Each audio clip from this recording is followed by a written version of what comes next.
O julgamento começou cedo, pouco depois das 9 da manhã. Os ministros já estavam no plenário para julgar se o Supremo pode aplicar medidas cautelares a um parlamentar e, se sim, se o Congresso precisa autorizar a medida. Os advogados dos partidos autores da ação da Câmara e do Senado argumentaram que a Constituição não autoriza o Supremo a impor esse tipo de medida. A advogada-geral da União, Grace Mendonça, também defendeu que a Corte não pode afastar parlamentares do cargo sem o aval do Congresso. O primeiro-ministro a votar foi o relator Edson Fachin. Ele rejeitou inteiramente os pedidos da ação. Defendeu a aplicação das cautelares aos parlamentares sem a consulta ao Congresso. Para Fachin, apenas a perda do mandato deve ser submetida ao Legislativo por se tratar de medida irreversível. Uma vez que a imunidade é referente ao cargo e àqueles que o detêm, não pode ser confundida em nenhum momento com impunidade ou a possibilidade de vir a ser. Afinal, a imunidade é uma garantia, porque a República não comporta privilégios. Até porque privilégio é incompatível com a República. Os ministros Luiz Roberto Barroso, Rosa Weber, Luiz Fux e Celso de Mello tiveram o mesmo entendimento do relator, que não cabe ao Legislativo avalizar decisões do Supremo. A mera possibilidade de reconhecer-se viável o controle político das decisões do Supremo Tribunal Federal pelos corpos legislativos constituiria fator de degradação da própria independência institucional do Poder Judiciário e de frontal desrespeito ao postulado da separação de poderes. O primeiro a discordar do relator foi o ministro Alexandre de Moraes. Ele disse que só é possível restringir o direito de ir e vir de um parlamentar com o flagrante de um crime inafiançável. Os ministros Marco Aurélio Mello e Gilmar Mendes defenderam que o Supremo não pode aplicar medidas cautelares a deputados e senadores. Não cabe aplicação, a não ser a prisão em flagrante. E, portanto, também nenhuma dessas medidas que envolvam constrição à liberdade ou à suspensão de atividades parlamentares. Os ministros Dias Toffoli e Ricardo Lewandowski entenderam que é possível aplicar medidas cautelares, mas entendem que a suspensão do mandato parlamentar precisa do aval do Congresso.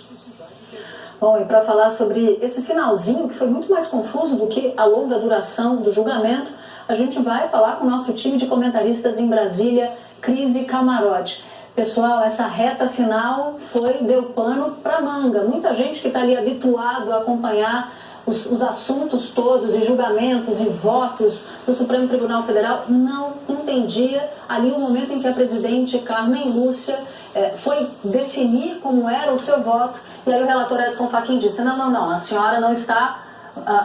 Vossa Excelência não está concordando comigo. E ali se deu completamente a discórdia e demorou bastante até eles chegarem num bom termo. Agora, se tem uma coisa clara e límpida a partir do final desse julgamento, da proclamação do resultado, é que na semana que vem o Senado deve votar contra, portanto, a decisão da primeira turma, ou seja, um entendimento diferente da decisão da primeira turma do Supremo, que concedeu, aliás, impôs o recolhimento domiciliar noturno para o senador Aécio Neves, né?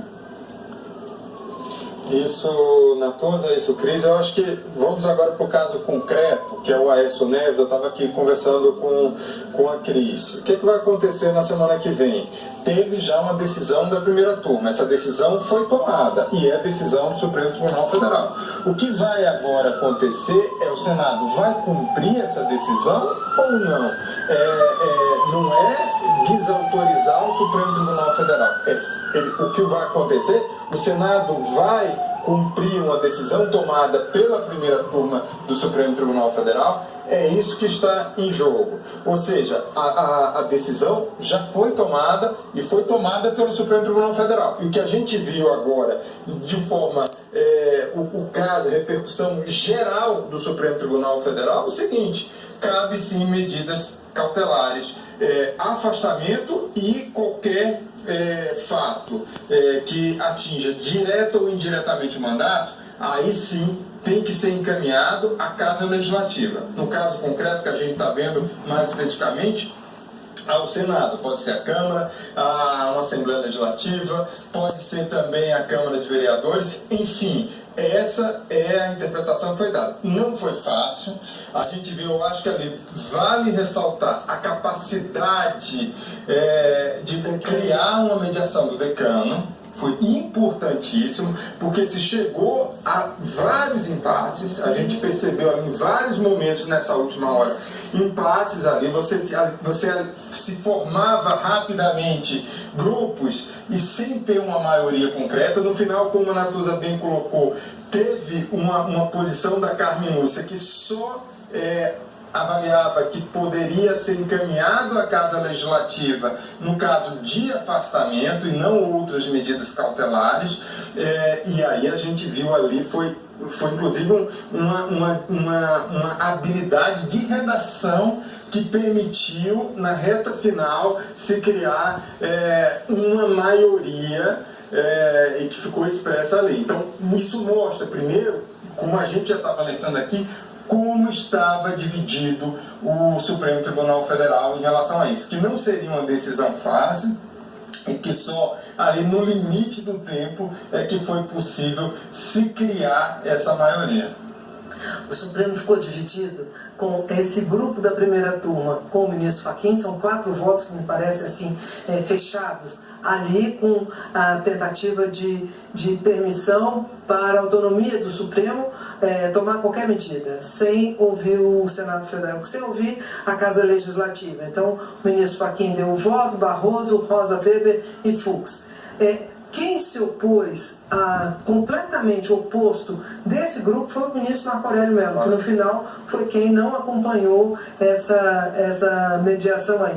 E o caminho do meio que foi posto ali por alguns ministros, começou com Alexandre de Moraes, mas principalmente Dias Toffoli, o Gilmar Mendes acompanhou, e a ministra Carmen Lúcia quis arredondar isso aí, fazendo a maioria, que não é a maioria para o lado que foi o Fachin. Por isso, quando a Natuza fala, que ela disse que eu votei com Vossa Excelência, ele fala, não, comigo não, a senhora não votou comigo.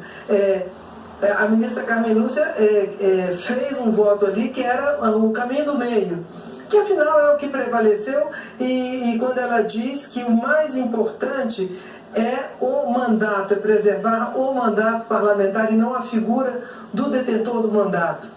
Então, ela até invoca a questão de o voto no Brasil ser obrigatório, e isso é uma federação que tem representação política proporcional ao Estado. Então, aquele caminho do meio que foi construído ali ao longo do dia, né, por vários ministros, acabou prevalecendo no final desse grande debate, esse melhor debate dessa hora final.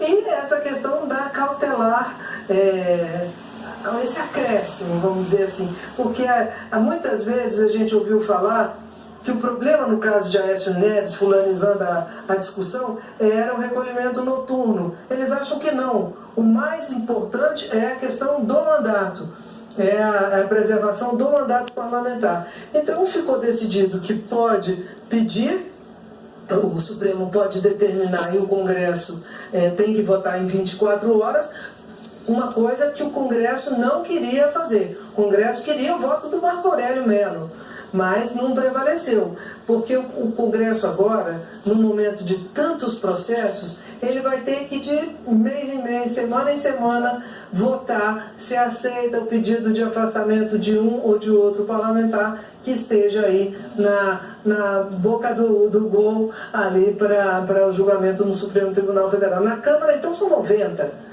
No Senado são 30, então podemos ter muitos dias de votação desses casos ali no Supremo, no Congresso. De qualquer maneira, eu acho que, ainda que haja uma interpretação de uma decisão salomônica, um ponto médio, que o Senado está se sentindo bastante contemplado. Eu concordo com a Cris quando ela diz que vai haver ali um depósito de constrangimento ao Senado toda vez que o Supremo determinar uma medida cautelar que afete, portanto, o mandato do parlamentar, e aí o Senado vai ter de se posicionar, não só nos casos de prisão por flagrante delito, que já está previsto na Constituição, mas também nos casos de medida cautelar que afete o mandato.